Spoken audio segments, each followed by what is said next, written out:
know. Now, of course, we're touching on some things today and we might not get time to actually look at some very specifics. I've already started to talk to people about specifics of their organisation and what's going on for you. But the other sessions I've been doing, I've been finding a lot of people saying, you know, I'd love to actually come back and actually discuss my specific issues or, you know, how other people are dealing with this. So I just wanted to get an indication from this group, you know, how many people might like to come back for a follow-up session. So it'd be similar to today, but lots more about talking about your specific issues and how you're implementing change leadership. So, you know, it's just to get an indication at this moment, and we might, you know, if there's enough people, we might do it next year or something. All right. So, how's it going so far? Are you getting something out of it? Is this a little bit of insight, a little bit of value at the moment? Yeah, look, as well as sort of a possibility to come in and do a workshop type thing, could we not also investigate maybe doing some sort of digital communication amongst us so that we could sort of help to problem solve or some little group or network internally? Great idea. And look, you know, you're all welcome to share each other's email addresses and stuff. And it's actually sometimes really helpful to come from different organisations, because even though there's similar problems, you can see from different perspectives how people are dealing with things differently. So we might leave time for that at the end to do a little bit more networking. And we are going to do one more exercise where I might say split up groups and meet someone new, and we'll do that. Okay? All right, so does anybody know what this is? It's a butterfly. Does anybody know what type of butterfly? Anybody into this sort of thing? Yes. Who said that? No, I said monarch. Monarch. It's a monarch butterfly, and I don't know a lot about butterflies, but this guy really intrigues me. The monarch butterfly, obviously, you know, starts as a caterpillar, becomes a butterfly, which is the most amazing change in the whole world, isn't it? That you can start off as this dirty, fat little grub and then turn into this amazing, beautiful creature. But then what does it do? What does the monarch butterfly do? Does anybody know? Lives for 1 day. Is he the one that lives for 1 day only? No. I think he lives a little bit longer because he travels. You called him a wanderer. Yeah, well, as a kid, that's what we knew him, because in Victoria, we called them wanderers. Yeah. They travel. Do you know how far they travel? Long way. Nearly 10,000 kilometres. Oh, good. Why do they travel? Why do you think these little creatures who are so, you know, flimsy and, you know, beautiful, and you think, you know, they might live just for a couple of days, but these guys travel sometimes up to 10,000 kilometres. Looking for friends? I'm sure he's very sociable, but you know, he's going in search of warmth and food. And they travel thousands of kilometres, and I think from North America to South America, they go down to California or something, I don't know the exact details, but I do know that they go in search of warmth and food. And if you think about the resilience that these little creatures must have to be able to have that enough motivation to travel all those thousands of kilometres out of their comfort zone, you know, they're not this little grub on a leaf anymore, you know, they've become this new creature and they've had to embrace change. It's happened whether they like it or not, and now they're saying, to survive, I'm going off and searching for warmth and food. And I just find that incredible that, you know, the smallest of creatures, the most flimsiest, you know, tiniest little creatures can really be so motivated to travel thousands of kilometres in search of opportunity and survival. And I wonder, you know, if we talk to you today, what you would have done in your own life to survive, and what change you would have had to embrace to make sure that you know, saw the opportunities ahead of you. I've got lots of stories in my own life, which I don't have time to share with you, but you know, I've been through some pretty ups and downs in my life where I've had to draw on the motivations to get through things in life, and I've had to search for opportunity. I've had to use support. I've had to use, you know, my strengths and skills and resources to survive. And I'm sure you all have in your own way too. So I think that sometimes we underestimate our ability to cope with change. We feel fragile sometimes, and you know, there is a sense that we are fragile. We're humans. We're human beings. We're hurt very easily. We're offended very easily, aren't we? By our organisations, by our managers, by our team members, sometimes by our partners. We are offended very easily. But you know what? I think seriously, we're very resilient. And we need to not worry as much as sometimes we do. Because when people lose their job, and I know quite a few people in the last few months that have lost their jobs, and you know, I've been chatting with them about change and saying, what does this mean for you, and what are you letting go of, and what could be just around the corner? And surprisingly, a month or a few weeks later, they're ringing me up saying, you never guess what, I've got this amazing new job. I'm so happy, or, you know, I've had a break and I'm feeling so refreshed, or, you know, so I think sometimes we worry a lot about people and we underestimate their resilience. And it's about creating that strength approach to saying, yep, this change is happening, it's going to be painful, it's going to be, you know, it's going to be huge, but what are you going to draw on? What is going to make you resilient through this change? And what could be just around the corner that's going to be so much better for you? So that's just a little, you know, just love the monarch butterfly. So why is change difficult then for many people? Well, old habits are hard to break. We've discussed that. If we don't see why we should change, we're very reluctant to do so. So that communication and that rationale about why you need to do something is so important. People interpret things differently. We just have different perspectives on things. What one person might see as terrible and, you know, awful, other person sees as opportunity and exciting and a great chance to do something different. We do get confused when we're not given the right information, when we're, you know, told to do something different, especially if it's not using the skills and strengths that we've got that we're used to using. We get very confused about what this means for us. We're influenced by those around us and what they're doing and what they're thinking. There's lots of examples where they've done social experiments of, you know, people are doing terrible things and people who never normally do that too, they just follow along, you know. It just seems that we're influenced very powerfully by what other people in the team are doing and thinking. And there actually might be physical or emotional barriers. You know, we come with a lot of disability and, you know, it could be educational barriers or physical barriers or disability barriers or literacy barriers or technological barriers. Who's really technophobic? And to ask you to use a new piece of software or a new computer, that's just a barrier to you because you don't like technology or you're not comfortable with that. Other people would be fine.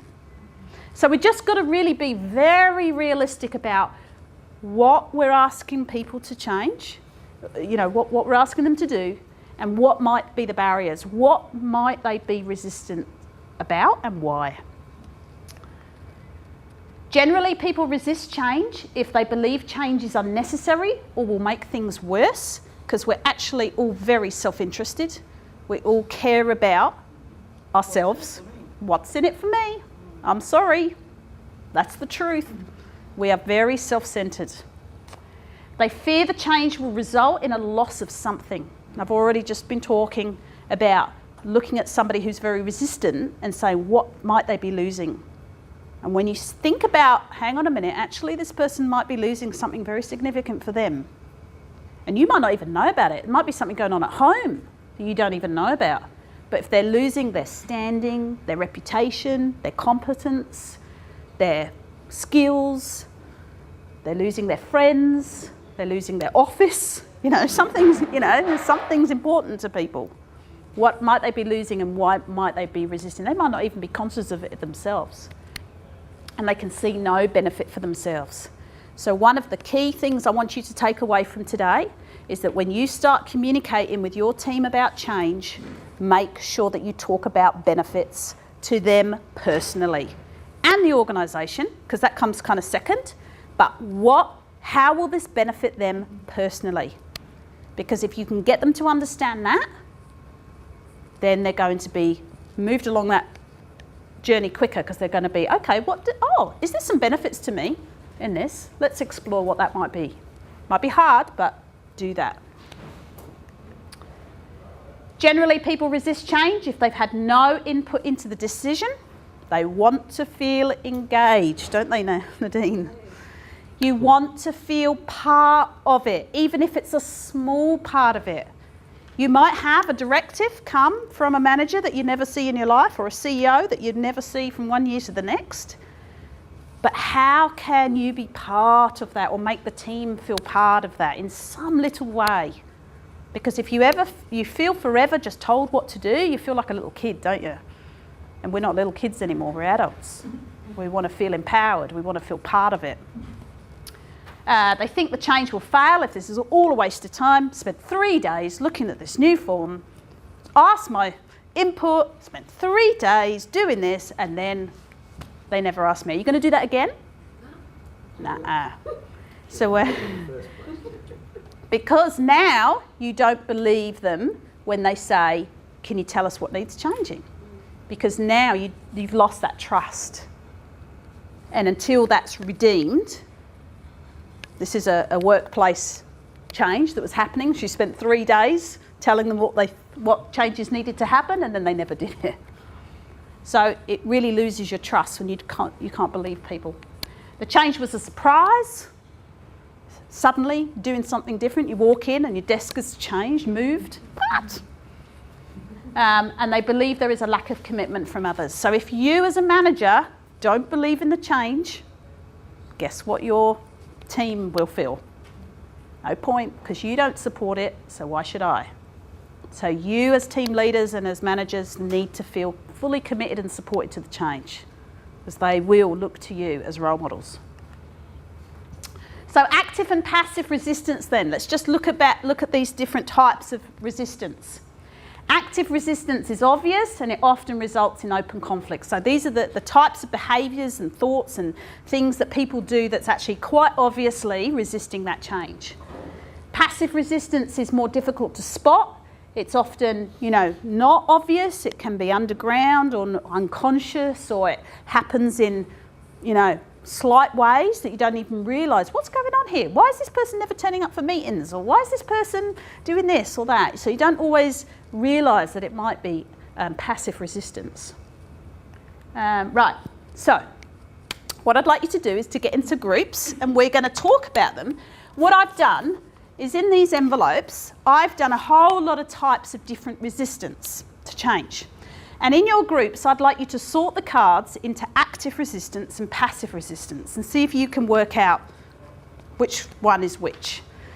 And when you're talking about it, talk about if you've seen it. Okay, now we won't talk names here, and it's best not to really sort of say, I know Johnny who does that right now. But if you want to sort of say, hey, I know, I've seen someone do that. What did it mean for the team? So I want you to just think and see which is the most disruptive, which is the most serious or dangerous type of resistance. And have you seen it? And what does that mean for the team? What does that do for your organisation if people are doing these different types of resistance behaviour? Yeah? So, why don't we stand up and just move tables? So if we have sort of lifeline people move across a little bit, and if you're from the different organisation, just try and sit on a different table so you can sort of meet some new people.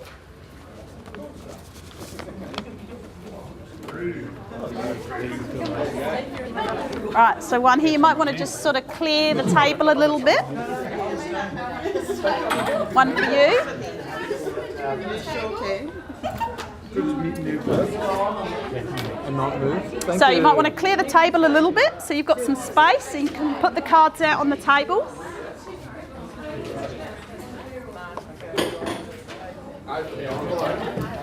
Yeah, so just try and clear the table a little bit so that you can lay the cards out and try and put them into these different piles of active and passive resistance, and talk about if you've seen it and whether you think it's dangerous, or, you know, maybe even how you've coped with it in your organisation.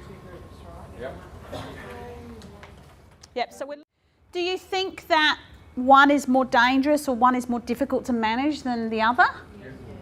Which is more difficult, or Passive. passive? Yeah. Why is passive more difficult to manage? And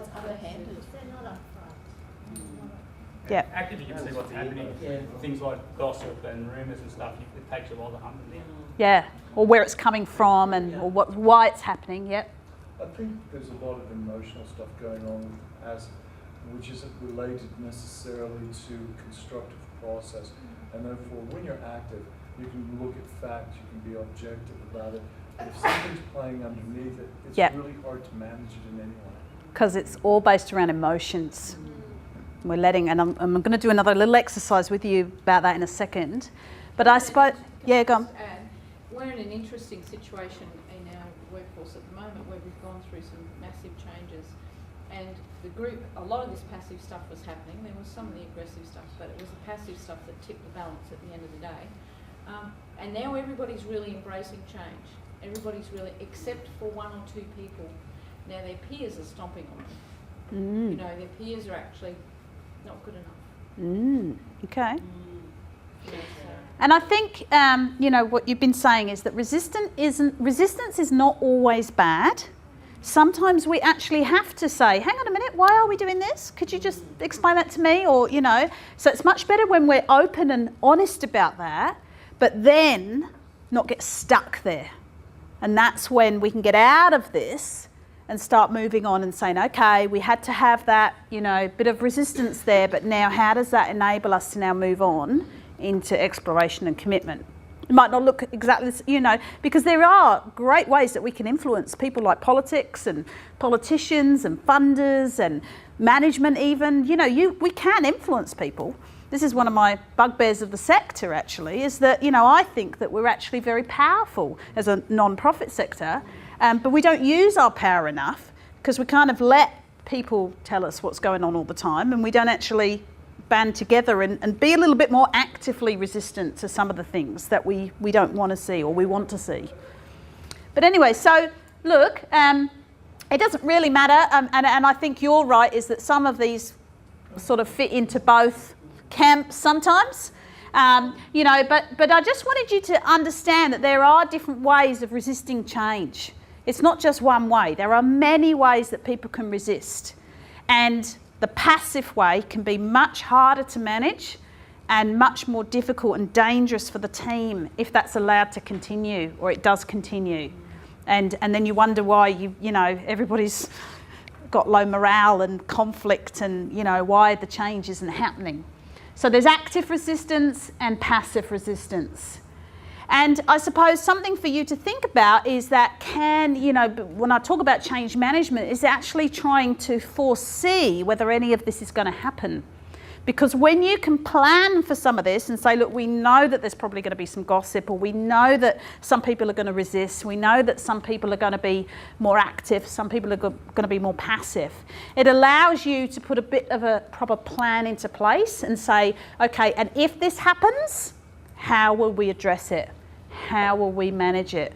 Because if you're prepared for it, it will be easier for you to, you know, be more logical about it rather than emotional about it. I just did want to make this point, though, that don't be too quick to diagnose any resistance, let alone passive resistance, okay? But don't be too quick, because sometimes people are just, you know, taking time to absorb the information. Some people are just genuinely away or sick, or, you know, sometimes there's some very genuine reasons, and you don't want to kind of be going, hey, that's resistance to change, you know. So be cautious, but what you might be looking for is someone's reaction over time. And I know that some of you already know who's resisting, you know, you've kind of clicked onto that, but it's usually because these behaviours are happening regularly or consistently for that person. And different people take different amounts of time to adjust. So this doesn't always mean they're resisting, or it might be just that they're in that resisting phase, but they're going to come out okay. And if you give them the right type of support and the right type of communication, if you engage them well enough, that resistance might come through. I think the Dean just said to me that her manager knows that with the right type of support and communication, she'll come through that phase of resistance. So it's really about knowing your team and knowing what is important to them. If either type of resistance is evident, however, it's important to acknowledge the resistance. And sometimes it's about just saying, what's going on? You know, how are you feeling about this? You're not turning up for meetings. You feel angry. You're, you know, what is it? What's, you know, help me understand what questions you have about this change. What does it mean for you? People do have the right to feel angry, scared, upset. They feel, you know, we're allowed to have emotions. Can you imagine what a boring world this would be if everybody was just completely compliant and never said anything and was just like, yes, sir, no, sir. You know, it would be a very boring world to work in. So it's about allowing people to have emotions, but managing that and leading people through the change curve. So why do people resist change? Write down some of these that you see in your team. Yes, you can move back if you've left your pen and paper somewhere. And if you could just put the cards back in the envelope, that'd be great.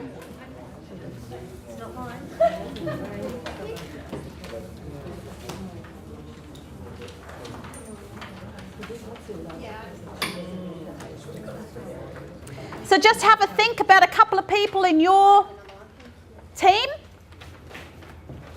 You could put person X or person Y. And just say, I wonder why they're resisting change, or why they might, if you're going to implement some change, because this is a very valuable planning tool.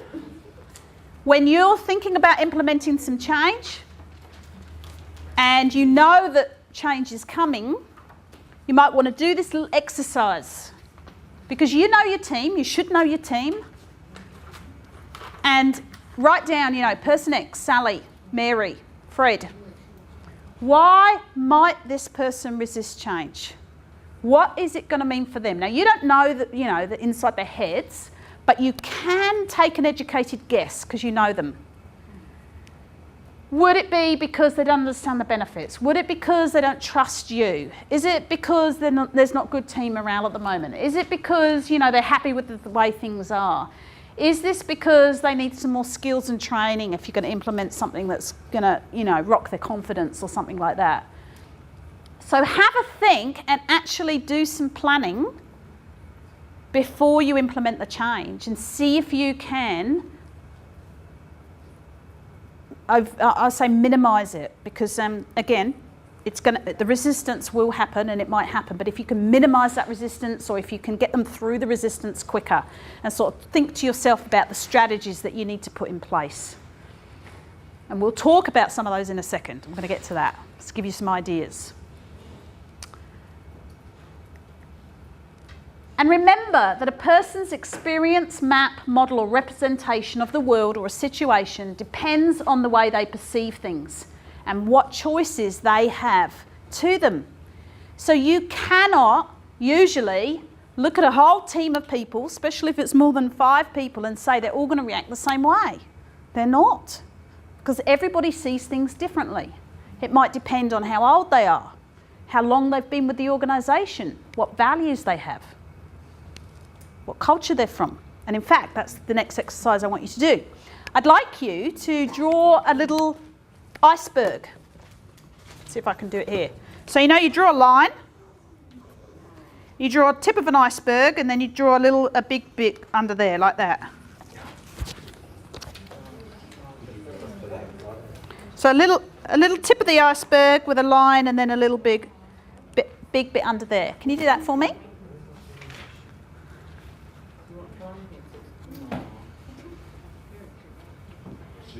Now, what I'd like you to do with the person next to you is just discuss if this is the behaviour, so this is the stuff that you're seeing that's, you know, is really overtly, you can see what's going on. What is under there? What is influencing their behaviour or their reaction? to a situation or a scenario or change. Just have a little chat with the person next to you and see if you can write some reasons or influences that's impacting on their behaviour. What is it? I just mentioned a few to give you a clue.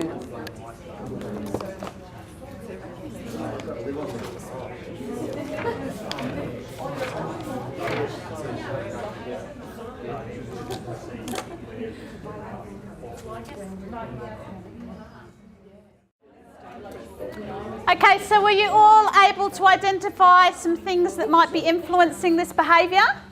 Yes. I'll show you some of the things that I came up with. Yeah. Did you get these, preferences, culture, education, faith, beliefs, values, attitudes, history, past? Mental health. Mental health, absolutely. What's going on at home might influence what's the behaviour at work. There's lots. Anybody else got other things as well? What else did you get? Anything else that I didn't get? A skill. Skills? Time management was, Yeah. knowledge about organising yourself seemed to be affecting one individual. Yep. So if they don't have the skills, it's hard for them to adapt to that change. That might lead to some behaviour. Again, loss. If they're going to lose something, that can again mean that they might behave differently. Ownership, yeah. So again, that's sort of engagement or empowerment. Yeah, all of those underlying things. So remember that resistance is usually an emotional reaction to change rather than a logical one. This is all wrapped up in with, complex emotions, which is the hardest thing to manage. Overcoming emotional barriers cannot be achieved by using reason and logic alone. You have to address the underlying reasons, the feelings, beliefs, and the attitudes of people, what people feel strongly about.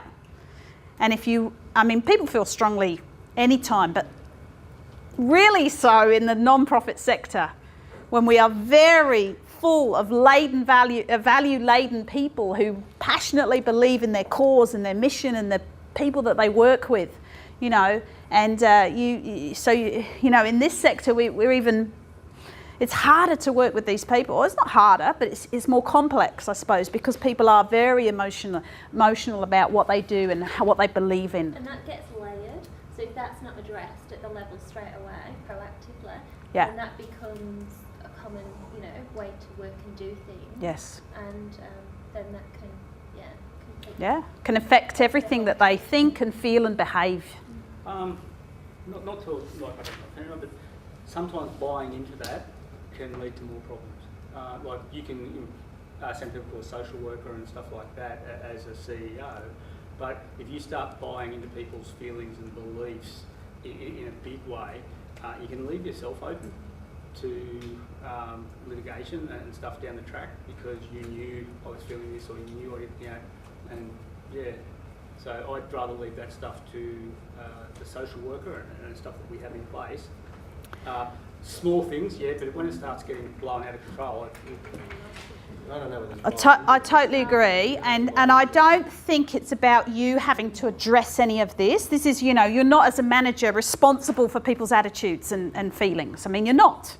You're the manager or the team leader. But you're responsible for general respect and how we treat each other. And as a manager, you have a responsibility to abide by a code of ethics, and everyone does as well to be treated by respect. Yeah. And if that's happening, and not, we don't want people to be psychologists, but the thing is, if general bad manners or lack of respect is happening, then that needs to be dealt with there and now. I think it's about insight for me.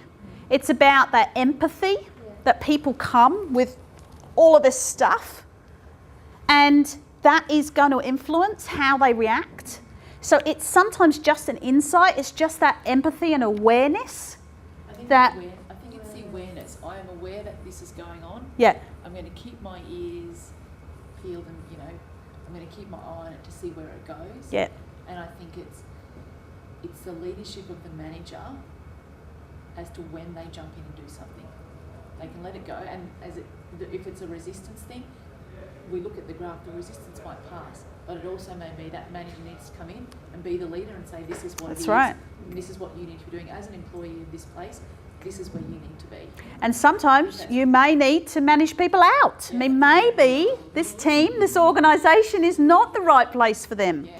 But it's about doing it in a sensitive and way that's supportive, you know, and being challenging to people with having that insight, you know, because the rest of the staff want to see something being done. Yeah. You know, it may not end well, but at least they see something happening. I don't think that always happens. Because you don't want to be a passive leader either. And No. just saying, oh, well, you know, everybody's feeling differently, so, you know. Well, we're going to go on to now some real strategies. So that's a nice lead in to actually what you can do. So let's talk for the last few minutes about some key strategies that you can do as leaders and managers to work with this very complex emotional group of people that you're working with. All right.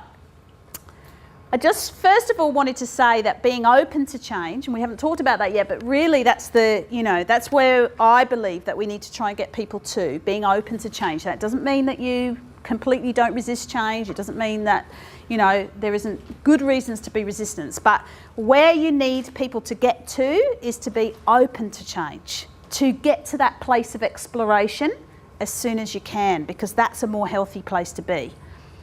People who are open to change find it easier to cope with change. They enjoy the process and learn from it, adapt to the change quicker, be able to help and support others through the change and have greater job satisfaction. And that's why it's good for you as leaders and managers to have insight yourself into how you cope with change and where you sit with all this and how resistant you are. Because if you're able to be open to change, it's going to help you lead your team. Minimising resistance, I said before, preparation is half the battle, okay? If you can actually do some, you know, brainstorming or thinking and planning around how can we minimise that resistance or that negative resistance, you know, how can we get people through this journey quicker? So if you understand what's driving resistance, you're more likely to be able to put some things into place to minimise it. So you're allowed to tackle the ball, not the player, unless it's David Beckham. Well, then you're allowed, okay? But generally, the rule is look at the issue, look at what's going on, and try and have empathy for the person, but tackle the ball, not the player, and actually work with the team on this. Create buy-in by making them part of the process. Okay, so William Bridges is the first one who makes some suggestions here. He says, analyse who has something to lose from the change and how they respond, and then sell the problem that is the reason for the change. So if it's defunding or you're losing some funding, sell the problem. Talk to them about this change is not going to be hunky-dory, everybody. No, nobody wants this change to happen, including me. But, or, you know, we don't want to lose funding. But change is going to happen. How are we going to make this beneficial for us as a team and for the organisation? Talk to individuals. Find out from them what is hard about this transition. Talk about transition. If you might not even want to use the word change, talk about transition, this transition. What are you letting go? What does this mean for you? How do you feel about this? Ask, ask, ask. People love to be asked.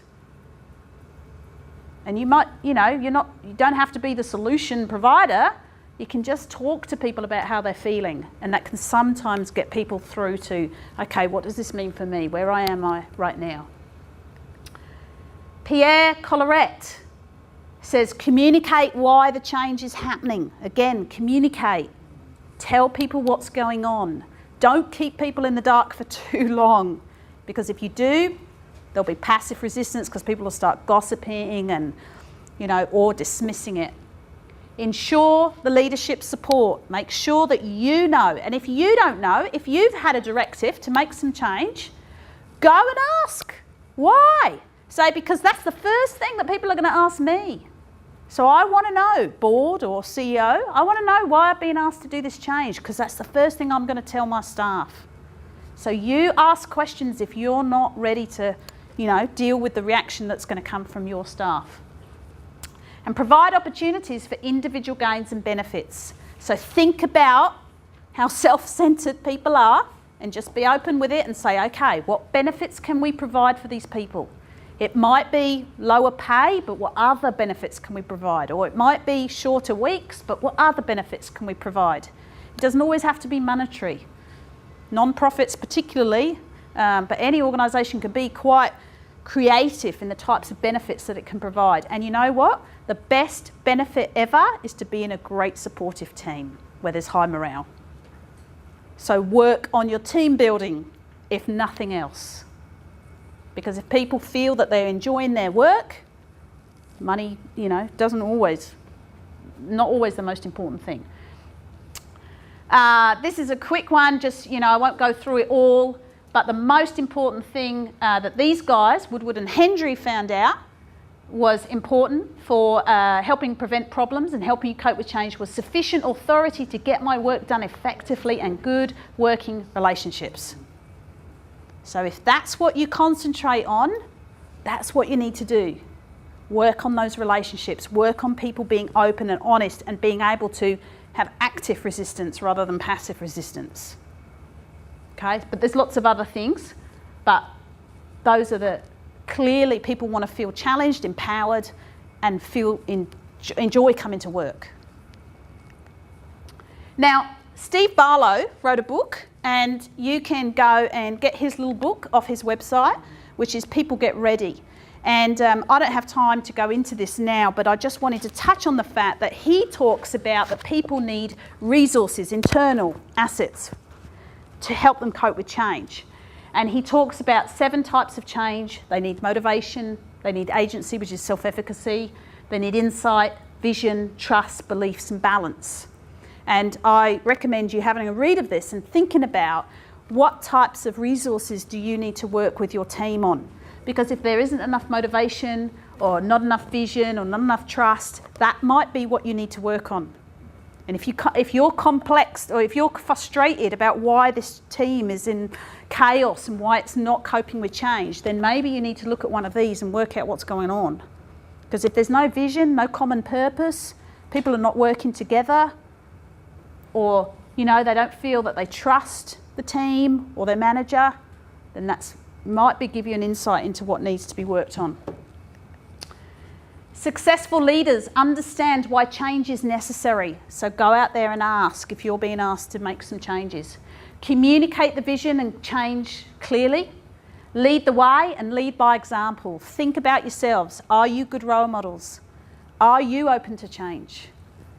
Because it's very powerful if the manager or the leader is open to change. Create the right environment for people to be open to change. Help people to communicate, help people to ask, do consultation, do surveys, whatever it takes to create that environment for people to be respondent to the change. Provide support. Create a culture of learning, because all change helps us to learn, doesn't it? All change helps us learn personally or on a team level or an organisational level. So if you can create a sense that, okay, this is change, what can we learn from this? Then people are going to be more open to that. And hold people accountable. At the end of the day, we are adults. We have a role to do, a task to do. We're part of a work environment. Sometimes we actually need to hold people accountable. Now, I brought you something because I thought that this might be helpful to you. So it's a resource that I'm going to give to you. Have any of you used logic models before? Yes, Mark has. Right, they're coming. I think there's enough for everybody. Okay, this is a play on a logic model. So if you don't know what logic models are, go to my website, download the free practice guide on what logic models is. You will soon. And have a look at what logic models are. But anyway, so this is a play on logic models, and it's basically a system for looking at, I call it mapping the case for change. And you actually work out what are the outcomes. You could start from this end sometimes. What are the outcomes that you want from this change? What is the change going to do for you or your organisation? And then what activities do you need to do to create that change?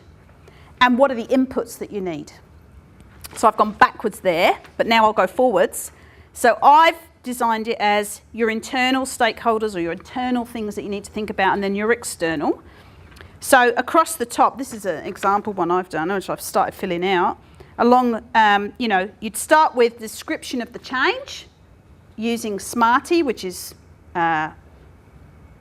specific, measurable, achievable. Realistic. Yes, and I is importance. SMARTY. Okay, so you're thinking about how important is this, when are we going to do it, how are we going to do it, what is the change? And then you're basically mapping that change. So who do we need, what does the individual need? Do they need consultation? Do they need performance monitoring? Do they need to sign off on something? Do they need, etc. And then the activities might be, we need team meetings, we need some, what have I done here? Add to agenda, meet with staff individually if required. So work along what activities you need to do for the team. And then what are the performance indicators? So what is going to prove that that change is actually happening? And then what do you consider the outcomes are going to be? Immediate outcomes and long-term outcomes. Now, haven't got time to go through that with you now. If anybody wants to have a look at a bit of an example of one I've been working on, I'll pass that around. But if any of you want to talk to me later about that, just contact me. But it is a very good tool that you can start holding people accountable, okay? So when you're working with someone and you're saying to them, I need you to do this change, I need you to use this new system, or I need you to do this differently, and they go, yeah, or whatever, then you've got this map that you can bring back and say, well, are we achieving the outcomes that we want to? So it's a really collaborative way of getting people to go, oh, that's why you're asking me to do this change. Yep.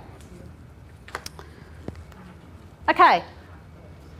So here's some really good ideas for what you can do. And I've put them under skill because people need confidence, and will, people need benefits.